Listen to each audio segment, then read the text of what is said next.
benvinguts. Ens trobem a la seu del Ministeri de Treball i Economia Social, al complex de Nuevos Ministerios de Madrid, para entrevistar a la vicepresidenta segona y ministra de Treball y Economía Social, la señora Yolanda Díaz. ¿Qué tal? Buenos días. Muy bien, buenos días. Usted va este sábado a Cataluña a presentar su proyecto político, luego hablaremos con más detalle, pero antes me gustaría que usted se autodefiniese un poco, porque según que leemos sobre usted, o es una comunista peligrosa o es una socialdemócrata tibia que no acaba de plantar cara al PSOE. ¿Cómo se define usted? Bueno, yo creo que soy una mujer progresista, galega, que tiene una visión amplia de nuestro país, plurinacional, pluricultural, plurilingüista y sí, una mujer que defiende los derechos humanos y sobre todo que defiende la vida. Y no me gustan las etiquetas, no me han gustado nunca. Creo que hay mucho fetichismo, sobre todo en el mundo de las denominadas izquierdas. Por tanto, soy una mujer que he dicho siempre en Galicia, ¿no? Transfronteriza, esto en Galicia se entiende muy bien, y desde luego poliédrica, por tanto más compleja. Pero usted viene de este mundo, digamos, de la izquierda, por decirlo así. Totalmente, vamos. Usted sabe lo que es presentarse en las elecciones y sacar un 1% de los votos. Yo he sido candidata con el 0,9% y por tanto desde la convicción de un proyecto político, en fin, que representa cosas diferentes. Y también he sido una mujer que ha sumado y ha creado, ¿no? en Galicia la primera alternativa galega de izquierdas, es decir, la primera vez que en la historia de mi país confluíamos desde el franquismo las fuerzas independentistas y las fuerzas que venimos de la cultura federalista o cofederalista, ¿no? Es decir, que, en fin, y por tanto sí, esta es la cultura de la que provengo. Y ahí me siento muy cómoda. Yo creo que este país es diverso, afortunadamente, y plural. Pero con la etiqueta concreta de comunista, ¿se siente cómoda también o forma parte de su tradición política, entiendo? Yo creo, soy hija de un padre que ha sido un luchador antifranquista, de muchos padres y madres que han sido luchadores antifranquistas, de una cultura que creo que representa lo más digno de nuestro país, de grandísimos intelectuales, también en Cataluña. En fin, me siento heredera de todo eso. Soy una mujer afortunada, lo digo siempre, he nacido en una casa en la que no solo políticamente he tenido la fortuna de conocer a grandísimas personalidades políticas, no culturalmente, personas que, pues, chicas de mi edad no pudieron conocer. Por tanto, siempre digo, soy una gran afortunada. En fin, he vivido cosas que no han vivido muchas otras personas, ¿no? Usted en Cataluña sería una suquera, ¿no? Sería una suquera total, absolutamente, y creo que además me van a permitir con lo que representa Cataluña, ¿no? que es diversa, ¿no? El PSUC ha sido, en fin, una parte esencial, ¿no? de la cultura catalana y también de la casa de la que yo provengo. Explíquenos un poco qué es lo que va a presentar usted en Cataluña este fin de semana. ¿Qué es Sumar?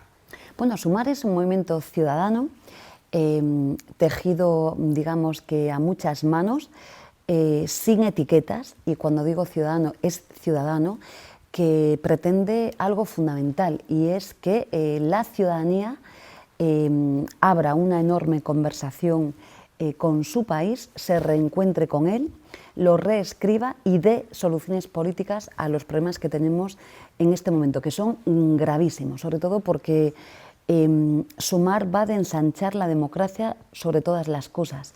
Creo que está muy poco reflexionado lo que está pasando con la democracia en el mundo, ¿no? Tenía la experiencia de conversar sobre esta cuestión con Bernie Sanders. Es en el mundo, es Trump en Estados Unidos, pero es Le Pen, es Meloni en Italia, es Vox en España. Es que realmente de la cultura de la que provengo es que la democracia hay que estar permanentemente reseteándola y tomándosela muy en serio, ¿no?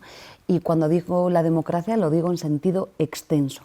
Quizás Sumar, lo más relevante que tiene es esa visión por el reencuentro con la democracia y por tanto con la res pública, cerrando esa brecha que hay, la hay en Cataluña y la hay en España. Es decir, cualquier indicador demoscópico nos está diciendo que hay un alejamiento brutal, ¿no?, entre la ciudadanía y la cosa pública. Sumar va de esto, de que la ciudadanía tome las riendas de su país.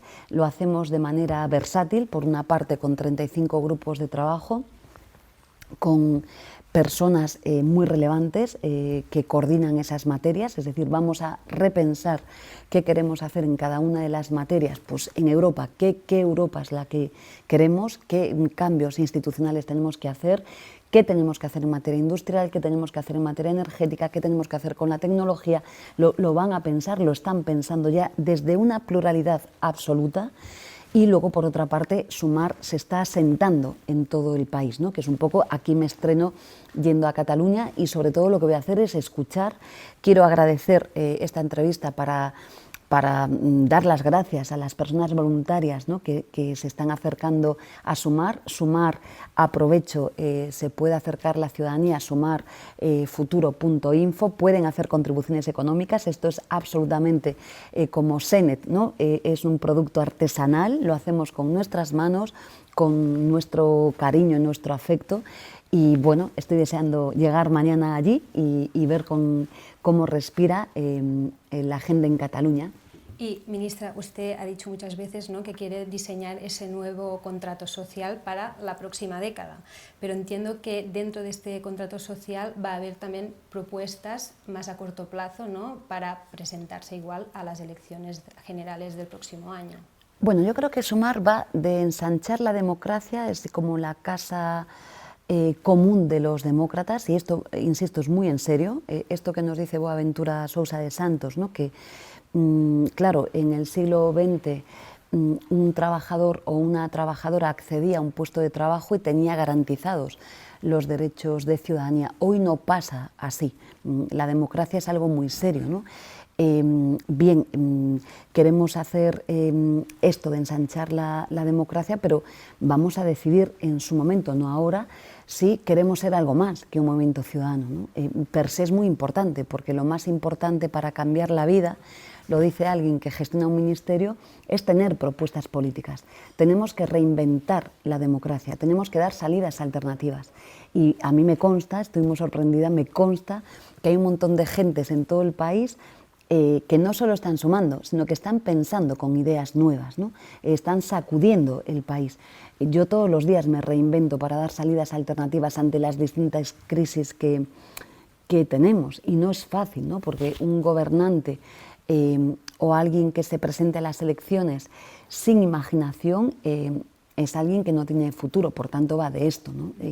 Pero insisto, cuando llegue el momento, si decidimos convertirnos en un proyecto electoral, lo haremos con alegría, con entusiasmo y sí, presentándonos a las elecciones, pero ese momento no ha llegado.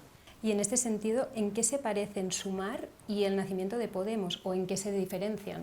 Yo creo que Sumar nace ex novo, de manera artesanal, y no hay una experiencia común, lo creo sinceramente. Es decir, primero tomar la decisión de definir un proyecto para la próxima década. Lo hemos dicho el día que presentamos a los coordinadores y coordinadoras. ¿Por qué una década? Porque está bastante estudiado que los grandes cambios de transformación, el reto que tenemos que hacer, hay que hacerlo en 10 años. Esto está muy estudiado y por eso vamos en serio, nos lo estamos tomando muy en serio, ¿no? Dos, nunca se ha hecho algo semejante, ¿no? Y por tanto, nosotros no estamos pensando un país, ni estamos... Hacer un partido político, yo que los he hecho en Galicia, muchos, es muy fácil. Hacer un programa electoral, he hecho muchísimos programas, es muy fácil. Esto es más complejo. Es hacer un proyecto de país tomándoselo en serio. Y con dos vertientes que usted decía, les hemos pedido a los grupos, primero, que vuelen, es decir, que sueñen lo máximo posible en cada una de sus materias para el país que queremos, desde una perspectiva que es un poco lo que, como me gusta hacerlo a mí, que es con el país a favor, no desde la confrontación, no rompiendo puentes, sino dándonos una oportunidad de repensarnos, ¿no? Y cuando digo repensarnos es una oportunidad para que tengamos un encuentro, un contrato intergeneraciones, un contrato interterritorios, un contrato entre lo rural y lo urbano, un contrato con el trabajo, es mucho más complejo, ¿no? Por eso digo que es pensar un país en serio. Y luego la segunda parte que les digo, si gobernamos hoy, ¿no?, un poco al estilo del Ministerio de Trabajo, ¿qué vamos a hacer con carácter inmediato? Porque creo que ha llegado el tiempo de de la ciudadanía en el que quiere dos cosas. Lo digo siempre, yo sé que ustedes lo saben, a veces en la política no se sabe tanto. La ciudadanía tiene criterio propio, sabe lo que quiere y quiere que les digamos la verdad, no quiere que volemos demasiado alto.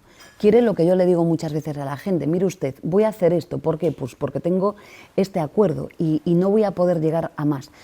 Pero eso lo entienden perfectamente. Lo que no quieren es pues esos tiempos, ¿no?, de diseños hiperbólicos que sirven mucho para que te aplaudan en un meeting o en un momento concreto, pero que después sabemos que no hace más que generar frustración, ¿no?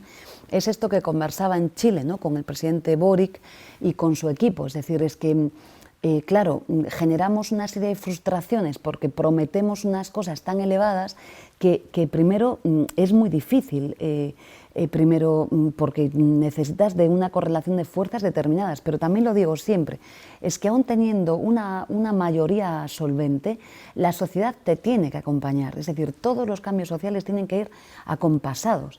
Y esto es clave, porque si tú vas muy avezada, ¿no?, y no te sigue nadie tras de ti, pues es un riesgo. Por tanto, yo creo que la ciudadanía ha llegado el tiempo ya de quiere las cosas claras, no quiere que le engañen, quiere formar parte.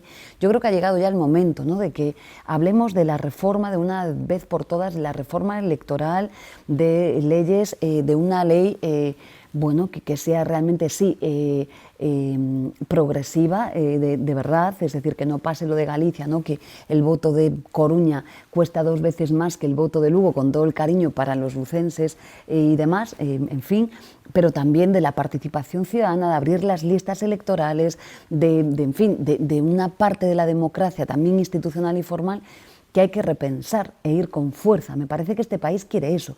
Yo la sorpresa que tengo es que existiendo esa fractura que existe, a todos los lugares a los que voy, la participación es masiva, los grupos de trabajo los tuvimos que acotar porque ya no hay manera de gestionarlo y por tanto me está demostrando que la ciudadanía, cuando tú la llamas para trabajar en serio por tu país, no para temas electorales, no para una campaña electoral, no para, venga, hazme un vídeo que me presento a las elecciones, sino que los respetas y los tomas en serio, participan y lo hacen con convicción.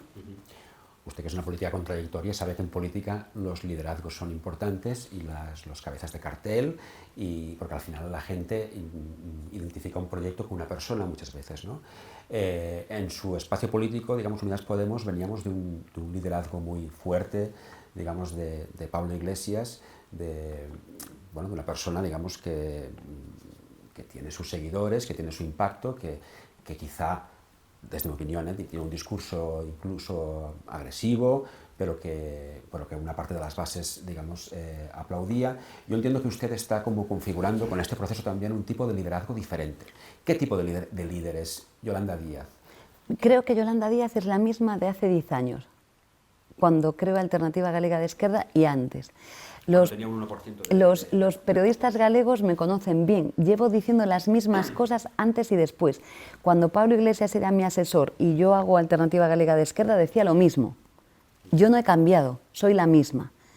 ¿Qué quiere decir esto? En primer lugar, que soy una mujer de unas convicciones muy profundas, que voy en serio, soy de verdad, esto yo creo que ya lo sabe todo el país, que soy muy respetuosa, que me gusta que la gente sea diversa, que no me gusta, que lo digo siempre, esto lo vengo diciendo hace muchos años, la gente no quiere que pensemos igual, lo que quieren es que nos respetemos y caminemos juntas, pero es que está muy bien que pensemos diferentes, es que yo en mi equipo no piensa nadie igual que yo, afortunadamente. Y sí, yo siempre he defendido liderazgos feministas, yo cuido a la gente. No solo a mi equipo, yo cuido a todos los entramados sociales con los que trabajo, y son muchos, los cuido en sentido literal, y es lo que creo que debo de hacer.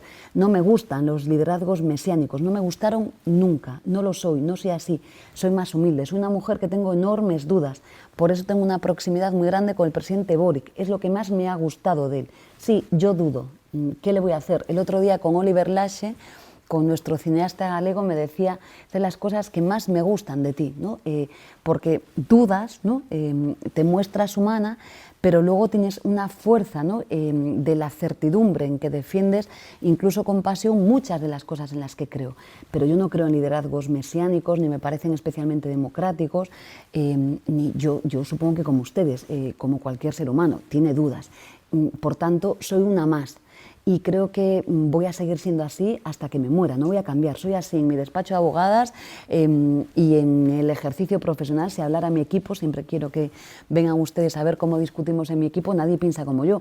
Es que es más, como alguien no pensara como yo, probablemente no formaría parte de mi equipo. ¿Y cree que en la política española ha habido demasiados liderazgos mesiánicos? Creo que sí, no me siento cómoda con los liderazgos mesiánicos. Me parece, ya lo he dicho, no comparto los liderazgos masculinizados, patriarcales, jerárquicos, no me gustan. No me gusta que me llamen jefe, le llamaban jefe, ya saben a quién. Fue un dirigente de la Unión Soviética, no me siento cómoda, no soy así. Usted se siente a veces en el Congreso al lado de su jefe, que es el presidente del gobierno, Pedro Sánchez. No lo siento como un jefe. Sí. ¿Qué relación tiene con él? Magnífica. Sí. Lo digo sinceramente, la he tenido siempre, cada vez nos conocemos más y no tengo más que respeto hacia él porque ha demostrado algo importante. Bueno, primero que está gobernando con grandes dificultades, que es un enorme dirigente internacional y es verdad, yo no pienso como Pedro Sánchez, ni soy una mujer del Partido Socialista, tenemos grandes distancias probablemente en muchas cuestiones, incluso también en el entendimiento de la política. Es probable que Pedro esté más próximo a esta otra manera de hacer las cosas que a las mías, pero desde luego la relación es muy buena y ese punto de respeto, ¿no? de que somos piezas diferentes. Y creo que esto es un aprendizaje que nuestro país tiene que hacer. Yo creo que ya lo sabe, es decir, somos una coalición progresista con contradicciones, ¿no? El otro día estaba con Álvaro García Linera, pues claro, es que gobernar es tener contradicciones y hay que hacer pedagogía en este sentido, pero de una enorme estabilidad. Somos el gobierno más estable, a los hechos me remito, vamos, de mucho tiempo. Por tanto, muy orgullosa de formar parte de este gobierno y creo que este gobierno va a perdurar y sí, y tenemos una coalición progresista para años. Y volviendo a Sumar, ministra, a ver, de momento Sumar es un movimiento ciudadano, pero no sé si ha pensado en la segunda fase de este proceso, en cómo va a encajar los partidos en todo este movimiento. Es que Sumar no va de partidos, no va de siglas. En Sumar cabe todo el mundo. Yo he hecho de todo en mi vida. En Alternativa Galega de Esquerda estaba Xosé Manuel Beiras, estaba yo. Nunca nos pedimos un carné. Quiero decir, es una manera de hacer las cosas diferente. En Sumar cabe todo el mundo. No le pedimos el carné a nadie. Y sobre todo lo que cabe son los profesionales, las limpiadoras, las cajeras, los ecologistas, las feministas, los feministas, los pacifistas. Cabe todo el mundo. Y no va de que nadie piense como el otro, no. Va de que pensemos un país en común, nos respetemos, dialoguemos y seamos capaces de transmitirle a nuestro país que proyectamos ideas. La política es esto. La política no es la disputa por el poder. Yo sé que es verdad que está profundamente masculinizada y a veces en política solo se habla de la disputa por el poder. No me van a ver ahí. Yo creo que además lo he demostrado a lo largo de mi vida. No voy a disputar nunca una lista electoral, no lo he hecho ni lo voy a hacer. Y creo que a la ciudadanía le importa bien poco esto. Lo digo siempre, es decir, yo voy por la calle y es que les importa bastante poco esto. Lo que le importa es, y además es curioso, el otro día me sometí a una entrevista, a un chat que había más de 700 preguntas. Es curioso que a mí me preguntan por cosas que hablan de la vida de la gente. No me interesa nada. No sé cuántos de ustedes están afiliados a un partido político, me temo que casi nadie. Son una cosa muy pequeña en nuestro país. Lo vuelvo a decir, los sindicatos no. Los sindicatos tienen pues comisiones obreras, casi 1 millón de afiliados y afiliadas, y la UGT 950.000, son las organizaciones más grandes de nuestro país, los sindicatos más representativos en otras comunidades autónomas también, por tanto, tienen cierto sustrato, pero los partidos políticos, con todo el respeto para ellos y siendo necesarios para la democracia, no lo son, no son el todo. Llevo diciendo desde mucho tiempo en Galicia que los partidos tienen que estar, pero no tienen que ser. Quien tiene que ser es la ciudadanía. Necesitamos que la ciudadanía, como el poema galego, se ponga en marcha. Y yo veo que la ciudadanía se está poniendo en marcha. Entonces, igual no avanzamos, pero ¿cómo valora la propuesta que ha hecho Podemos de concurrir en coalición electoral? Es que ya lo he dicho, va de ciudadanía. Primero, que ahora mismo es un movimiento ciudadano. Y segundo, que aquí no va de carnés. Yo ya lo he dicho, yo comparto con Podemos. Lo he dicho en Castilla y León, no va de suma de siglas, no aporta nada, y lo he dicho en Andalucía. Por tanto, soy clara, y ahí creo que estamos todas de acuerdo. No lo he hecho jamás, no lo voy a hacer. Por tanto, si Sumar toma la decisión de ser un proyecto electoral y entusiasmar a la sociedad española y presentarse a las elecciones desde una mayoría social, es decir, mirándole a nuestro país, a un país complejo, rico, locuaz, interesante, moderno, joven, feminista, y lo hace, vamos a ir a por todas y lo vamos a hacer, desde luego, sin carnés. Y queda, bueno, la próxima parada electoral son las municipales y autonómicas del mes de mayo. El otro día decía en la cadena SER que no se iba a implicar en la campaña, ¿no?, del espacio de Unidas Podemos para estas elecciones, pero sí que decía que en la de Ada Colau igual sí, si los comunes la invitaban y tal.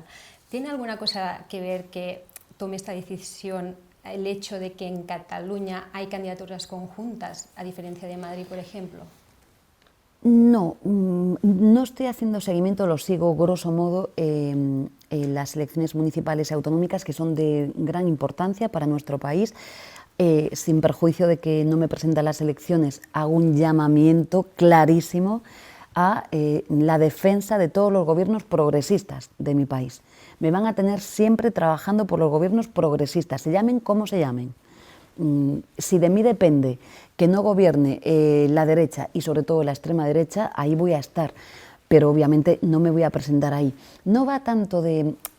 Me preguntaba usted, he sido la candidata del 0,9% y lo he hecho con un entusiasmo, con mi coche y financiado desde mi despacho profesional. Yo en las cosas que creo no necesito éxitos. Lo que necesito es sentirme cómoda defendiendo las cosas en las que creo. Por tanto, no va de eso. Yo, con todo el respeto para la señora Colau, si ella estima que debo de hacer campaña con ella y puedo aportar algo, lo haré. No sé si en algún sitio, algún otro sitio del país querrán que vaya o no. Pero ¿qué quiero decir? Yo no me voy a volcar en las elecciones autonómicas, voy a respetar las decisiones que hayan tomado en los distintos espacios y sí que hago un llamamiento a ganar las alcaldías y a ganar las autonomías, pues por algo fundamental, porque la democracia está en riesgo. Ya los vemos lo que hacen cuando gobernamos. Yo creo que además son claros, si me permiten, están siendo claros, ¿no? El señor Feijóo tiene una hoja que es clara, que es que, bueno, no, desde luego no van a gestionar esta crisis como lo estamos haciendo nosotros, esto es, van a recortar servicios, no van a revalorizar las pensiones con el IPC, no van a subir el salario mínimo, no van a gravar con impuestos a las rentas más altas y a los grandes capitales. Bueno, yo creo que hablan claro. Por tanto, yo voy a trabajar democráticamente, lógicamente, para que no ganen. Usted conoce bien al señor Feijóo. Muy ¿no? bien, muy bien. ¿Qué le parece cuando se proyecta una imagen suya de persona moderada, en contraposición con Ayuso o con el propio Casado? ¿Se corresponde esa imagen con la realidad? Bueno, yo creo que el señor Feijóo tiene unas formas moderadas, es galego, somos de clima suave, pero no es nada moderado. Les recuerdo que el señor Feijóo, antes de que tuviéramos las leyes de estabilidad en España, él ya aplicó el corsé de la austeridad en Galicia. Es decir, es un ultra de la austeridad. Yo lo conozco muy bien, por tanto, confusiones ninguna. También conozco muy bien lo que ha hecho en la sanidad pública en mi país, por tanto, lo conozco bien. Sus formas son moderadas. También es verdad de decir que yo creo que el señor Feijóo no es lo mismo que la señora Ayuso. También lo creo, porque hay familias en todos los partidos. Yo creo que la señora Ayuso sería una gran candidata de Vox, ¿no? En fin, el señor Feijóo tiene otros matices. Lo que no obsta, para que yo no reconozca, lo he dicho en Galicia, que es un gran adversario. Y a los adversarios en política, se llamen como se llamen, hay que tomárselos en serio. Sobre todo si van delante en las encuestas, ¿no? Como es el caso. Pero más las encuestas cada vez fallan más, no me extraña, ¿no? Porque es difícil, o sea, lo único que nos están demostrando las encuestas es que hay un enorme malestar social, ¿no? No me extraña, es lógico, y sí que hay una tendencia en la que en este momento tiene una posición determinada el Partido Popular. Pero yo creo que la democracia va de esto. A los adversarios, yo soy una mujer progresista. No soy del PSOE, pero debo de respetar a los candidatos del PSOE, igual que debo de respetar a los candidatos del PP, a los del Bloque o a los de Esquerra. Y a mí no me van a ver jamás ustedes criticando a nadie de ningún otro partido político. Lo único que hago es, sí, confrontar políticas, y ahí me van a ver siempre. Vengo de otra cultura política. A mí no me van a escuchar jamás despotricando contra los compañeros y las compañeras del Bloque o de Esquerra, ni del Partido Popular. Y mire que hay motivos, y he sido la única que no es mi estilo, ni creo que aporte nada a la política. Eso sí, yo confronto ideas, y ahí sí soy clara y tengo posición propia, ¿no? Y me parece que la política va de esto, ¿no? Ahora bien, a los adversarios hay que reconocerlos, primero para intentar ganarles. Mientras no se reconoce que es un gran adversario, es que no les vamos a ganar. Fui muy polémica en Galicia cuando dije Feijóo es un gran adversario, lo es, ha ganado con una mayoría absoluta, esta última aplastante. Pero es verdad que España no es Galicia. España no es Galicia, no, y es verdad que el señor Feijóo gana en Galicia con una ley electoral determinada. Es obvio que no se toca la ley electoral en Galicia por razones evidentes. Piense usted que, pues, he hablado antes de la provincia de Coruña, podría hablar Coruña, las provincias atlánticas, ¿no?, frente a Lugo y Ourense, que eligen 300.000 y 200.000 personas, que con la ley electoral galega elegimos, ¿no?, de punto de partida 10 en cada una de ellas, da igual la proporción, y el señor Feijóo se garantiza sus votos, se puede imaginar usted cómo. Por tanto, la ley electoral, y de esto va a sumar, es una cosa muy seria, y abrir las listas a que la ciudadanía participe también es muy seria. Estamos en una democracia, yo creo que ya sólida, serena, moderna, adulta, en fin, que hay que hacer otras cosas, ¿no? Pero usted tiene razón, Galicia no es España, yo creo que él ya lo está viviendo, que Galicia no es... Nosotros ya lo conocíamos, el señor Feijóo. Recuerde aquellas declaraciones que ha hecho muchas veces, ¿no?, con Castelao, con dislates superlativos, ¿no? Bueno, pues este es el señor Feijóo, no es nada nuevo, ¿no? Que yo le tenga que explicar al señor Feijóo que los fijos discontinuos llevan con la misma regulación desde hace 25 años en nuestro país, un señor que es jurista, hombre, pues es llamativo, ¿no? Quiero decir, porque uno, aunque solo sea por 13 años de gestión en la Xunta de Galicia, no hay que ser jurista, es que es puro aprendizaje, ¿no? ¿Usted lo considera insolvente, como dijo Pedro Sánchez? No, yo no califico, yo no entro, no me gusta nada descalificar a nadie. Y cuando una persona gobierna con mayoría absoluta, es que... Pero sí que es verdad que se da este caso que usted comentaba ahora de metidas de pata de Feijóo diciendo cosas que no son o equivocaciones, ¿no?, digamos, y eso... Yo lo que creo en política es que uno no tiene que saber de cosas, ¿no? Es evidente, pero yo tengo que tener asesores, ya está. Mi especialidad, soy una mujer del campo, ¿no?, del derecho y de la economía, y bueno, pues me muevo aquí. Pero es verdad que si hablo de aeronáutica, que algo sé por la industria, pues tengo que tener asesores. Entonces, una de dos, yo creo que el señor Feijóo o lo asesoran mal, o si se equivoca, esta es la política que defiendo. Debe decir, me he equivocado. Pero se lo digo al señor Feijóo, se lo digo al señor Sánchez, se lo digo a cualquier partido. La política somos humanos. Yo he pedido en 2 ocasiones disculpas, ¿no?, por lo que había hecho el Gobierno de España, no ha gustado mucho. No entiendo muy bien por qué. Es que no somos perfectos. Es que yo en mi profesión, en mi ejercicio diario, igual que ustedes, cometo errores. Y es que no hay perfección. Y además la gente no quiere que seamos perfectos. Lo que quieren es que seamos honestos y no sé, si, por ejemplo, yo hago normas que la hacemos con un equipazo jurídicamente, a veces no, con un entusiasmo brutal, pero es verdad que cuando se aplica esa norma, que nos ha pasado, pues viene una empresa y dice, pues esto tiene demasiada rigidez o esto es demasiado flexible, vemos aquí un hueco, a lo mejor hay que matizar esto. Pues claro, es que es la experiencia y no pasa nada, la vida es así. Uno de los grandes temas, digamos, de la democracia que antes planteaba, es cómo se afronta el fenómeno de la extrema derecha.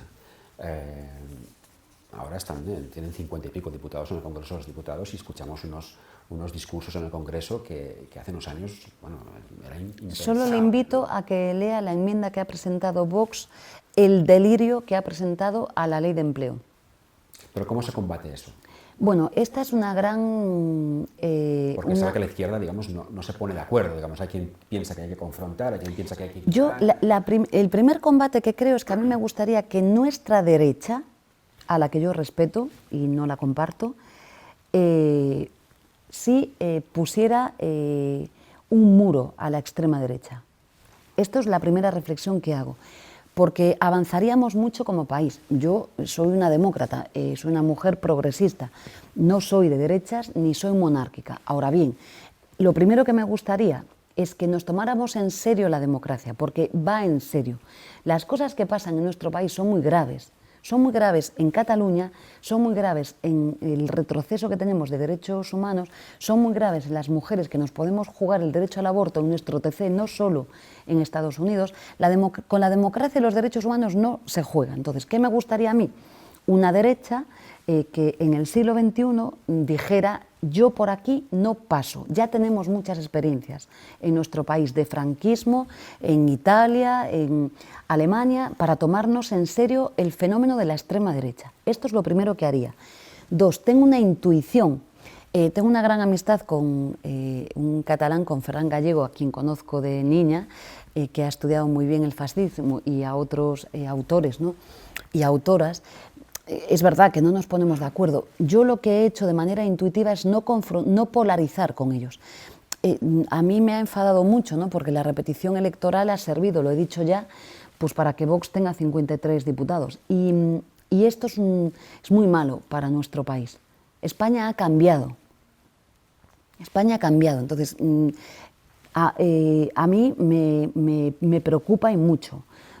Por eso digo que hay que tomárselo en serio. Lo que he decidido, que no sé si acierto o no acierto, he estado en Brasil hace poco, tengo ahí el libro, y un profesor de comunicación de la Universidad de Columbia me decían que estudiaban cómo yo le confrontaba a Vox. Yo lo que he decidido por intuición es no polarizar con Vox.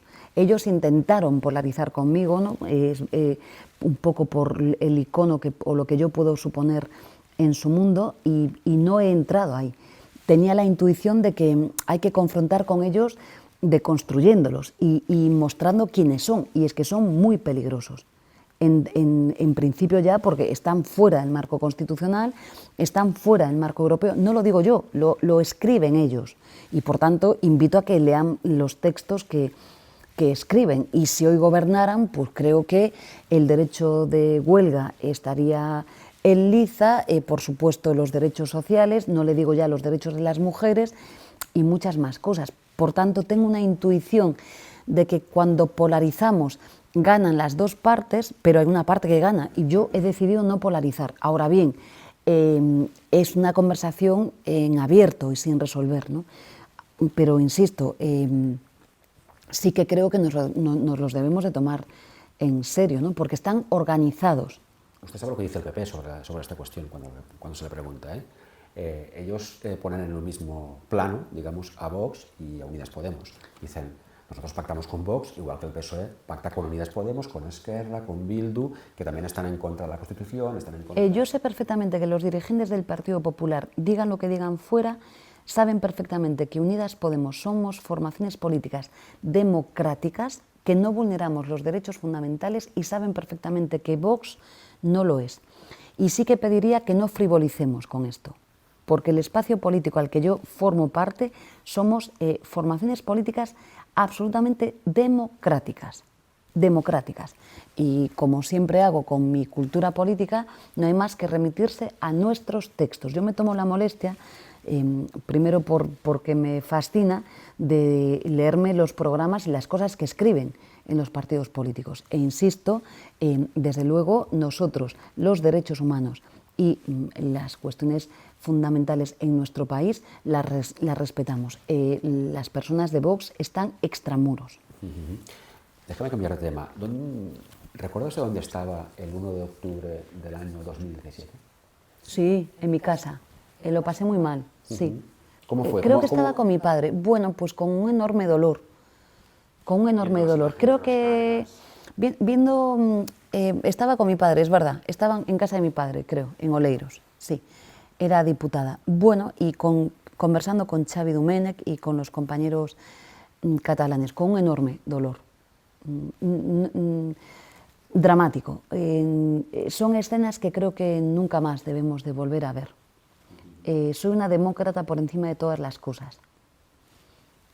Y creo que esta imagen, junto con otra imagen también, que estaba con el señor Domènech en el Senado, que lloré el día que se aplicó, que se votó el 155. He vivido cosas tan extrañas, ¿no? Porque estudié Derecho y si a mí alguien me dice que el artículo 116 de la Constitución, el 155, yo iba a ver su aplicación, no me lo creería, ¿no? Y recuerdo que ese día lloré. Sí, estaba en casa de mi padre, no puedo desvelar lo que me dijo mi señor padre, que podría, pero sí, son imágenes que yo creo que a los demócratas no nos gustan. Y como jurista, el juicio, digamos, por aquellos hechos, por el que se condenó a 9 líderes sociales y políticos a prisión, ¿cómo Como jurista creo que nunca debimos haber llegado ahí. ¿Al juicio en sí o a la...? Al juicio en sí. Nunca debimos de judicializar esto. 2, la frivolidad con la que el Partido Popular, ¿no?, tomó su recurso ante el Constitucional frente al Estatut es de una gravedad supina. Ese Estatut decía en muchos de sus preceptos lo mismo que dice el Estatuto de Andalucía. Curiosamente el Partido Popular no lo recurrió en Andalucía, por pura rentabilidad electoral y por puro partidismo. No hay cosa que más deteste. Yo creo que la gente se merece respeto. Y uno después, cuando se presenta a las elecciones, hace campañas, pero mientras gobierna, tiene que gobernar. Yo por lo menos es lo que hago. Y decía exactamente lo mismo que decía el Estatut de Cataluña y no lo recurrieron. Por tanto, fue una estrategia deliberada de hacer política, en el peor sentido del término, de crispar y de convertir en un conflicto lo que tenemos. Y digo más, además, bueno, Cataluña tiene hoy un estatut que no ha votado, lo que es algo bastante anómalo. Ahora el conflicto, ministra, está en la mesa de diálogo, ¿no? Y una de las cuestiones que se está negociando es la reforma del delito de sedición. A mí me gustaría saber un poco si usted es partidaria de derogarlo por completo o estaría dispuesta a aceptar una rebaja de penas, como el PSOE está dispuesto. Bueno, yo creo que nosotras somos claras. El señor Jaume Asens y el espacio de los comunes hace muchísimo tiempo que venimos hablando de esto, pero no por Cataluña solo.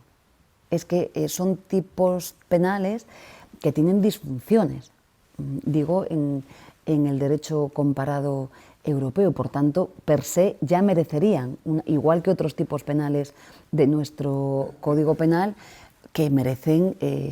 y me consta, ¿no?, que estamos repensándolos, que merecen en galego una remuda, ¿no?, en fin, un cambio. Por tanto, pero vamos, soy clara, yo creo que el señor Jaume Asens ya lo ha dicho mucho tiempo, él es un gran penalista, no es mi especialidad, pero obviamente creo que esto debe de ser abordado junto con otras reformas de tipos penales, insisto, en materia ambiental, en materia económica, de delictividad financiera, que no somos capaces, ¿no?, de perseguir con los tipos penales que tenemos a día de hoy. En fin, pues sí. Pero vamos a ver, vivimos en el primer tercio del siglo XXI. Y sin ningún temor, en fin. Pero ya digo, no solo para Cataluña, digo para España en general. Es que fíjense, nosotros hemos derogado el 315.3, que teníamos a 300 sindicalistas represaliados en nuestro país. En fin, por tanto, sin ningún temor. ¿Pero sería una rebaja de penas o derogar? No me puedo meter aquí, primero porque... no es mi especialidad, yo sé muy bien mis ámbitos, es verdad que lo he trabajado, Me consta que el señor Asens lo tiene estudiadísimo y los equipos jurídicos nuestros, y cuando se nos pide opinión la daremos, cosa como me consta que, en fin, se sabe.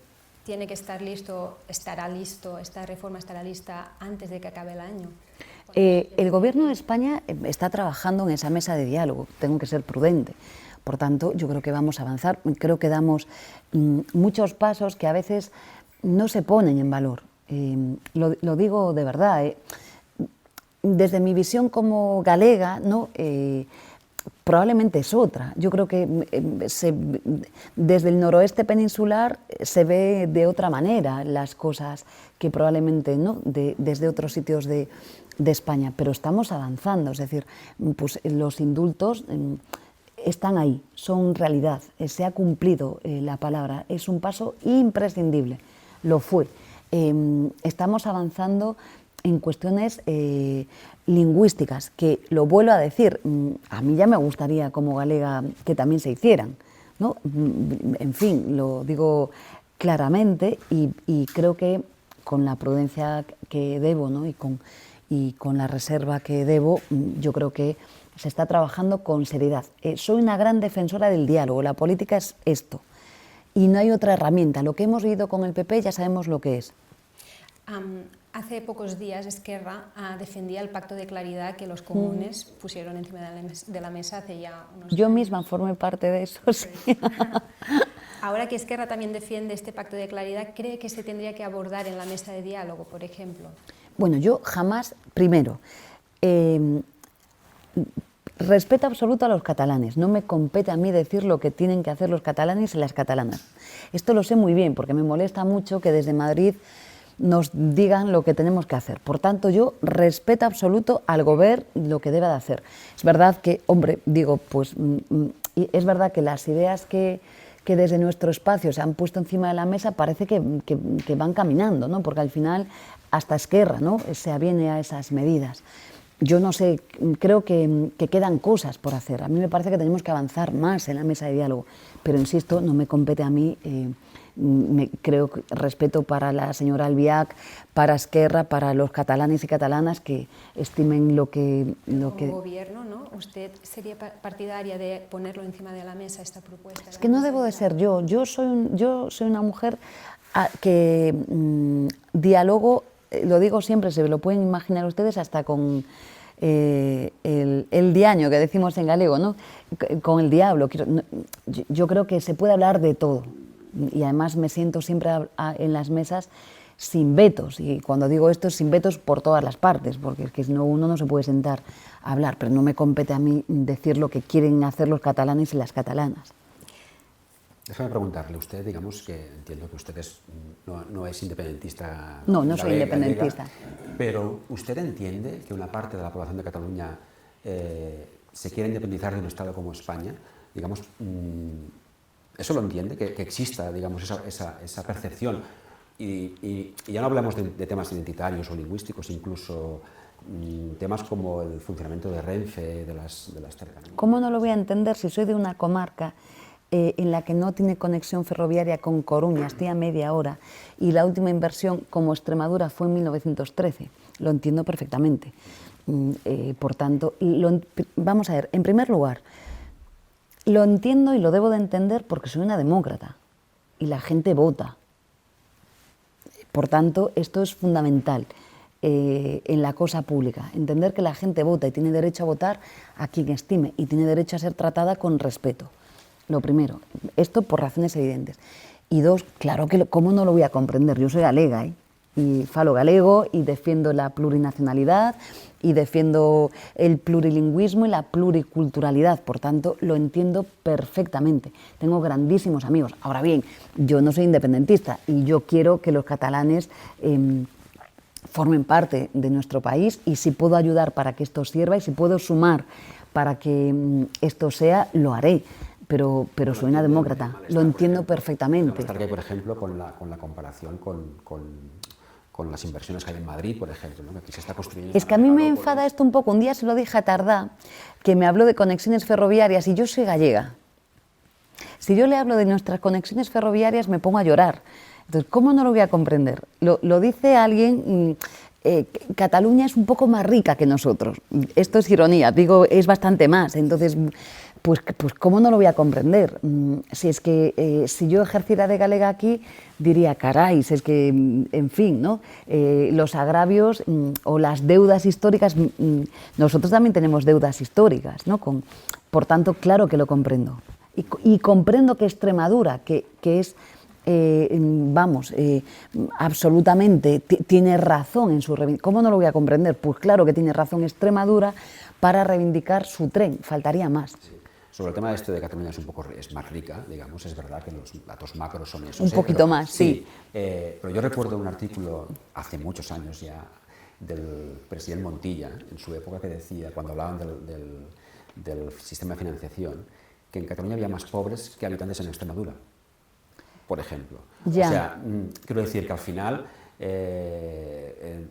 digamos, es un discurso que puede ser engañoso de alguna manera, ¿no? Porque... Si la pregunta que usted no, me lo ha... que quiero decir es eso, que es verdad que eso es un argumento que se saca muchas veces, ¿no? Cataluña es rica y por tanto que pague más, ¿no? O que... No, yo no digo eso, no, me he expresado mal, no, quiero ser clara, no. Quiero decirle que no, perdón porque me he expresado mal. No estoy diciendo que lo dijera usted, pero quiero decir que eso no, pero me he forma parte expresado del mal. debate. Si a mí me pregunta usted, ¿está bien financiada Valencia, Cataluña, Baleares y otras comunidades en mi país? Digo no. Y lo dice alguien que es galego y que por el sistema de financiación que tenemos lo es de otra manera. Por tanto, para que se me entienda bien, a esa pregunta yo le digo, ¿ha de resolverse la financiación? Sí, absolutamente.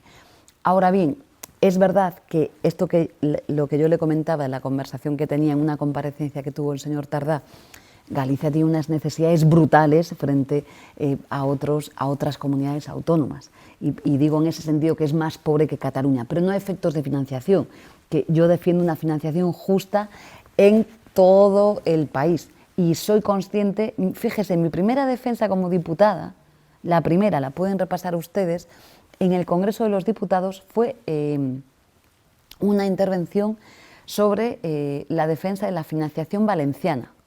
Me puede usted escuchar en esa intervención.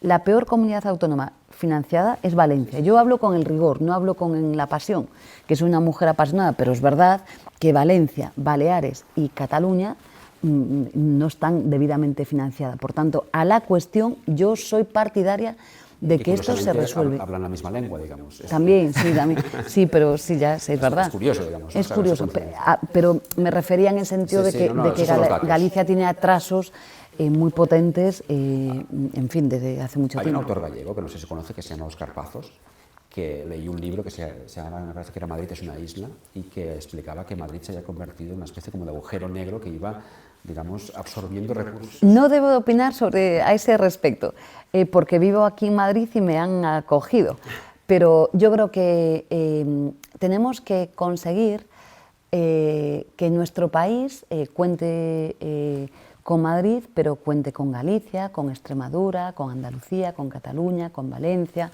con Euskadi, con Asturias, con Cantabria, con La Rioja, con Aragón, con las Castillas, y cuente sobre todo con que es maravilloso hablar lenguas diferentes, tener perfiles plurinacionales, yo por eso lo estoy diciendo, pluriculturales, plurilingüísticos, y esto no es un obstáculo, sino que es una riqueza brutal.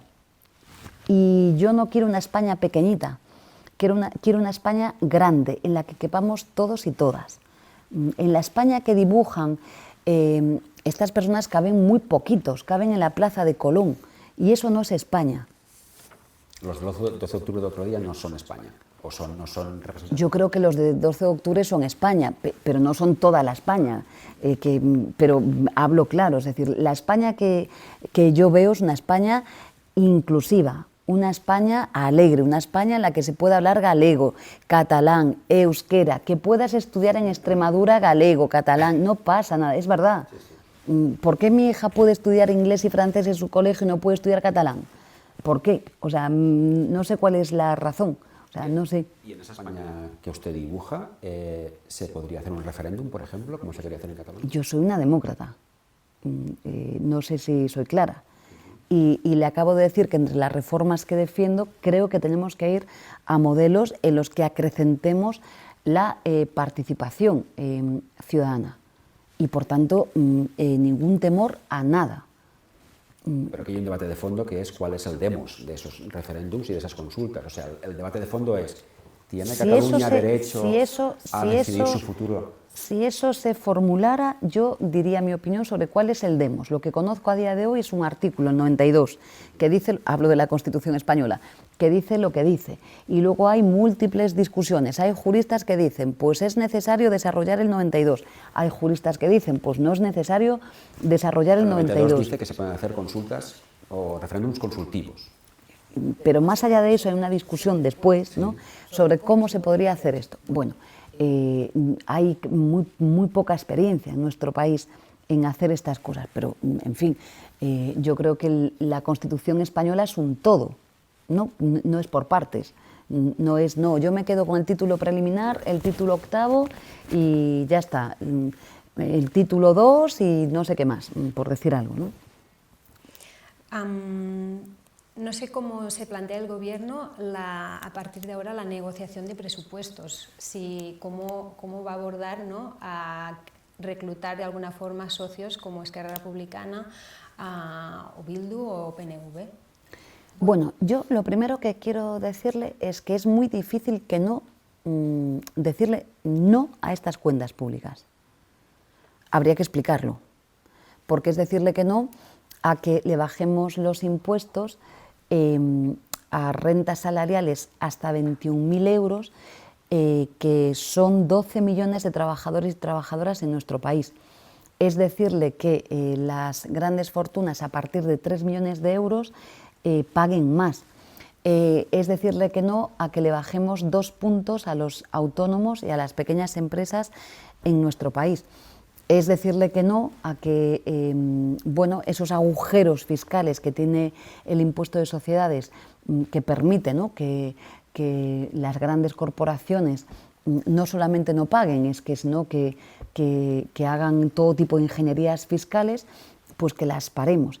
Pero es que es decirle que no, pues nada más y nada menos, a la eliminación de recortes del Partido Popular en materia pública de desempleo, que insisto, desde el 1 de enero los parados y paradas percibirán 100 euros más, ¿no? Eliminamos, recuerden, el último, aquella inefable diputada, ¿no?, cuando se debatía este tema, no voy a repetir lo que dijo, pero era un recorte de la base reguladora del desempleo del 60 al 50%, bueno, pues ahora, como saben, durante los ERTE tuve que estar modificando cada Real Decreto Ley para mantener esas cuantías, ahora lo hacemos por ley, eliminamos, derogamos ese recorte y van a ganar 100 euros más. Es que van a contar las familias, ¿no?, los permisos con crianzas, pues con 100 euros al mes más. Es que las familias monoparentales de 2 hijos van a ser consideradas familias numerosas. Es que 600 euros para la dependencia, un montón de medidas de materia energética, carriles bicis,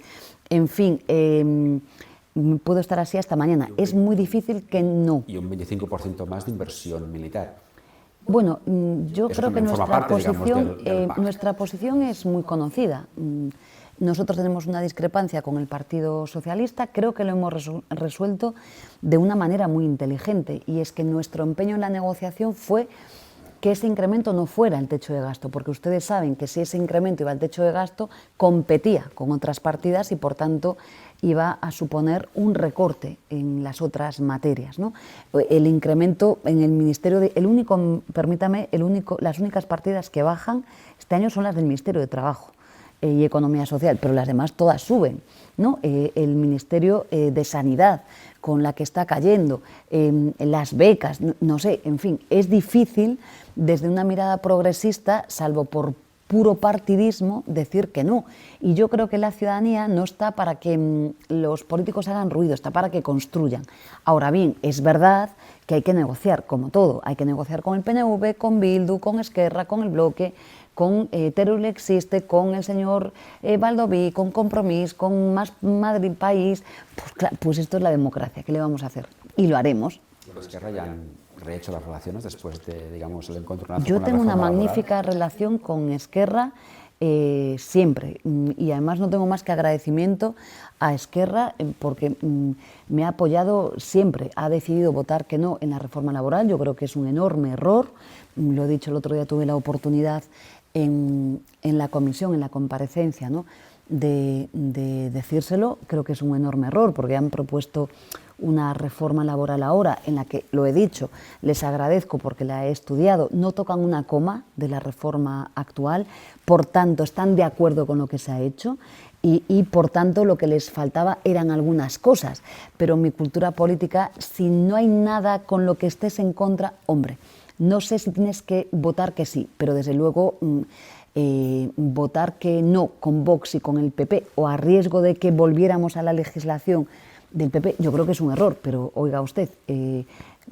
doctores tiene la Iglesia, pero más allá de eso tengo una magnífica relación con Esquerra, no tengo más que agradecimiento a Esquerra, a Bildu, de verdad que yo en mi ministerio... ¿A qué atribuye ese voto? Es que no me gusta, yo sé que los partidos son muy raros, están haciendo campaña permanentemente, no voy a entrar, podría hacerlo.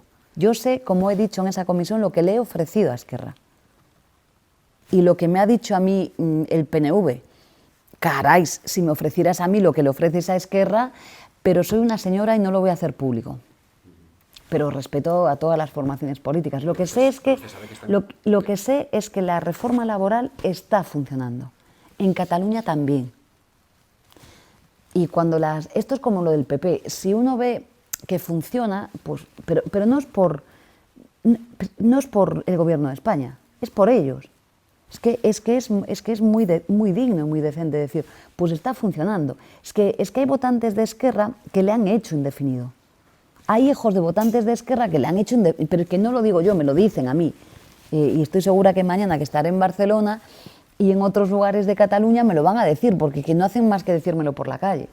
Sobre la reforma laboral, ministra, los sindicatos han vuelto a poner encima de la mesa cuestiones que quedaron fuera, ¿no?, de la negociación, como la autorización administrativa de los ERE y también la mejora... No le voy a decir lo que le ofrecía a Esquerra sobre esta cuestión. ¿Nos lo puede decir si quiere? No, no debo, soy una señora. Bueno, y también la mejora de las indemnizaciones por despido. ¿Estas cuestiones se van a abordar antes de que acabe la legislatura? Yo he sido muy clara. No he formado parte de la negociación de Unidas Podemos, del acuerdo de gobierno, pero nunca miento. Y he emprendido al inicio, antes de la pandemia, una reforma laboral que era estructural y de enorme calado, en la que, si ustedes conocen el acuerdo al que ha llegado Unidas Podemos y el Partido Socialista, que insisto, no he negociado yo, no, ha negociado el señor Iglesias, Ione Belarra y Pablo Echenique, no han conseguido meter las indemnizaciones por despido. Y soy respetuosa, ya está. Ahora bien, también le digo una cosa, el problema del mercado de trabajo en nuestro país no son las indemnizaciones por despido. Es más, esta reforma, como el otro día reconocían en la comisión, lo que ha hecho, como tenemos a día de hoy 13,5 millones de personas asalariadas indefinidas, que es un dato brutal, eran personas que no tenían apenas indemnización. Y a día de hoy les hemos elevado a todas las indemnizaciones, pues tienen en unos casos 33 días por año trabajado, 20 días o incluso 45 días, o depende si es la nulidad, la reincorporación a su puesto. Por tanto, uno de los impactos que tiene la reforma, que ya se está estudiando, es que sube los salarios, pero sube las indemnizaciones. Por eso una parte de la derecha decía, es que esto encarece las indemnizaciones. Ahora bien, el problema del mercado de trabajo de España no es el despido, es la precariedad. Y es que desde la precariedad da igual que le pongas, yo decía el otro día, ¿qué diferencia hay? ¿Le arreglamos el problema a una persona con que, insisto, desde mi visión de jurista, el tema es que yo ni siquiera lo plantearía, lo he dicho en el texto que han formulado ellos, ¿no? No va de indemnización, va de endurecimiento de las causas. El problema está ahí, está en el ex ante. Porque a una persona entre 33 y 45 días le arreglamos la vida a alguien. Yo defiendo que sean 45 días, pero seamos serios. Por tanto, yo no he negociado el acuerdo de gobierno entre Podemos y Unidas Podemos, pero no le puedo mentir a mi país. Y desde el día que llegué a ser ministra, además lo he dicho en prime time, nunca miento, eso no estaba entre las materias posibles. Y sobre la reforma fiscal que ha impulsado el Gobierno, uno de los impuestos que se ha puesto, ¿no?, es el de las grandes fortunas, el de solidaridad. ¿Cree que este impuesto tendría que ser estructural? Sí, no, pero le digo más. Yo defiendo una reforma estructural de los ingresos públicos en mi país, no una reforma como se ha hecho ahora mismo de manera puntual. Me parece que esto es para hablar para reinventar el bienestar en España necesitamos ingresos públicos y no va de subir o bajar impuestos, lo vuelvo a decir, va de quién paga impuestos y de quién no paga impuestos en nuestro país, quién paga impuestos en Cataluña y quién no paga impuestos en Cataluña, quién paga impuestos en Galicia. Bueno, yo creo que las grandes rentas y las grandes corporaciones. Una pyme paga muchos más impuestos que una gran corporación. El impuesto de la renta de las personas físicas, estos son datos, el 80% son las nóminas de los trabajadores. Esto no es justo, no puede ser. Por tanto, eso que nos indican todos los datos demoscópicos que tenemos de que hay injusticia fiscal en España es que es verdad. No es un sentimiento, es que es real. Cuando el 80% del IRPF está sostenido por las nóminas, es decir, por los trabajadores y las trabajadoras, es que, hombre, algo estamos haciendo mal. Eso no se va a resolver, digamos, en Yo creo que aquí hay una diferencia clara con el Partido Socialista, hay una reforma, ¿no?, de Código Blanco. Tengo algún amigo que ha formado parte de ese trabajo y está guardado en un cajón, pero bueno, es una distancia que tenemos. ¿Le preocupa la desaceleración económica de cara al año que viene que pronostican todos los organismos internacionales? Lo digo también incluso a nivel electoral, quiero decir, porque si la situación económica se va empeorando, seguramente las posibilidades del gobierno de reeditar la mayoría también se van a ir. Si le soy franca, en este sofá en el que estoy vi cómo se desplomaban 800.000 puestos de trabajo en una semana. Y me puse a llorar aquí donde estoy. Eso fue con la pandemia. Nunca creí vivir semejante cosa. Llamé a mi padre y le dije que iba a ser incapaz de levantar esto y lo hemos conseguido. No me preocupan los resultados electorales, me preocupa lo que está viviendo la gente y soy consciente de que la gente lo está pasando mal. Es muy difícil combatir la inflación aquí, en Estados Unidos, en Alemania, por tanto quiero ser seria, ¿no? Y con estas cosas no se juega. Siempre digo que estamos ante una enorme niebla, ¿no?, que no nos permite ver lo que va a pasar pues, en este último trimestre. Yo soy muy cauta, principio de prudencia, pero claro que me preocupa.